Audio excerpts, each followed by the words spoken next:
पूरा सुबह में गिरा है 5 साढ़े 5 बजे के अंदर।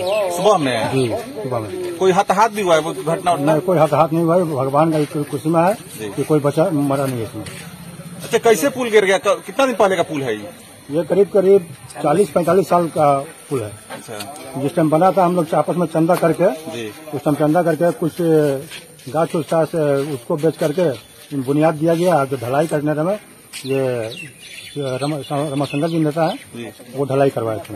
अच्छा, अभी नहर का सफाई हुआ था तो उसको पेंटिंग उंटिंग तो हुआ था यहाँ पे? खाली पेंटिंग हुआ है और कुछ मरम्मत नहीं हुआ। 2 दिन पहले तो पेंटिंग हुआ है। ये 2 दिन पहले पेंटिंग हुआ है। और मिट्टी का कटाव भी हुआ था क्या यहाँ पे? मिट्टी का कटाव तो अभी चल रहा है। देखिए मशीन लगा हुआ है। उसी कारण गिर गया क्या? उसी कारण गिरा, नीचे माटी हट गया, बस पानी आया बस गिर गया। अच्छा, इधर तो आप लोग का आने जाने का रास्ता भी बाधित हो गया। क्या मांग कीजिएगा अधिकारियों से? अधिकारी मांग करेंगे जल्द से जल्द बने, हम लोग का परेशानी होगा। जब तक नहीं बना तब तो परेशानी है हम लोग का।